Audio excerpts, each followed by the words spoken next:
జనసేన వాళ్ళు, టీడీపీ వాళ్ళు కానీ మా పైన చేస్తున్న నిందల వల్ల మేము రాజీనామా స్వచ్ఛందంగా ఇస్తున్నాము. 24వ సచివాలయం ఇందిరానగర్ నుంచి స్వచ్ఛందంగా మేము 20 మంది వాలంటీర్లు ఈ రోజు రాజీనామా ఇస్తున్నాము.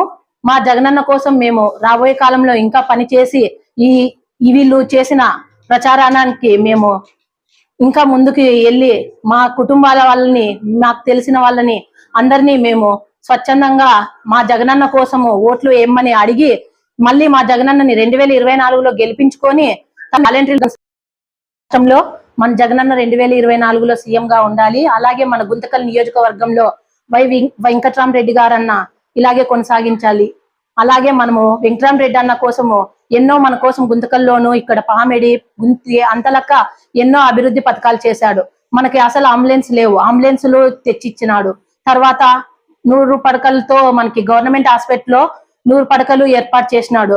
బ్లడ్ బ్యాంక్ అని ఒకటి కాదు, పాలిటెక్నికల్ కాలేజ్ గాని ఇట్లా మన కోసం రోడ్లు, కాలువలు అన్ని చేసిన మన వెంకట్రామరెడ్డి అన్న గారు మళ్ళీ కొనసాగించాలని మనం వెంకట్రామరెడ్డి అన్న కోసం మళ్ళీ ఇప్పుడు 50,000 మెజార్టీతో 2019లో గెలిపించాము. ఈసారి 2024లో ఖచ్చితంగా 1,00,000 మెజార్టీతో గెలిపించాలని, కొనసాగించాలని మేము స్వచ్ఛందంగా రాజీనామా ఇస్తున్నాము. వాలంటీర్లు 20 మంది. Thank you sir.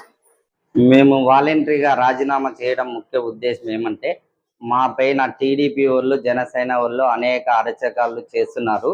అలా వాళ్ళకి వ్యతిరేకంగా వాళ్ళు మమ్మల్ని చాలా కించపరుస్తున్నారు. ఆ ఉద్దేశంతో మేము వాళ్ళని జగన్మోహన్ రెడ్డి అని, వెంకటరామరెడ్డి అని ఎమ్మెల్యేగా గెలిపించి జగన్మోహన్ రెడ్డిని ముఖ్యమంత్రిగా గెలిపించుకోవాలని మేము రాజీనామా చేసి ఆయనకి తోడుగా ఉండి మేము స్టార్ క్యాంపెయినర్లని మాకు ఇచ్చిన గుర్తింపుని మేము నిరూపించుకోవాలని చెప్పేసి ఆయనకి మన వెంకటరామరెడ్డి అన్న పోయినసారి 50,000 మెజారిటీతో గెలిచినాడు. ఈసారి 1,00,000 మెజారిటీతో ఆయన్ని గెలిపించి జగన్మోహన్ రెడ్డిని ముఖ్యమంత్రిగా చేయాలనే ఉద్దేశంతో మేము రాజీనామా చేసి ఆయన ఈ చాలా మెజారిటీతో గెలిపించుకోవాలని చెప్పేసి మేము పోరాడి ముఖ్యమంత్రిగా చేసుకోవాలని మేము అందరు రాజీనామా చేసి సేవ చేయాలని మేము ఇచ్చేస్తున్నాము.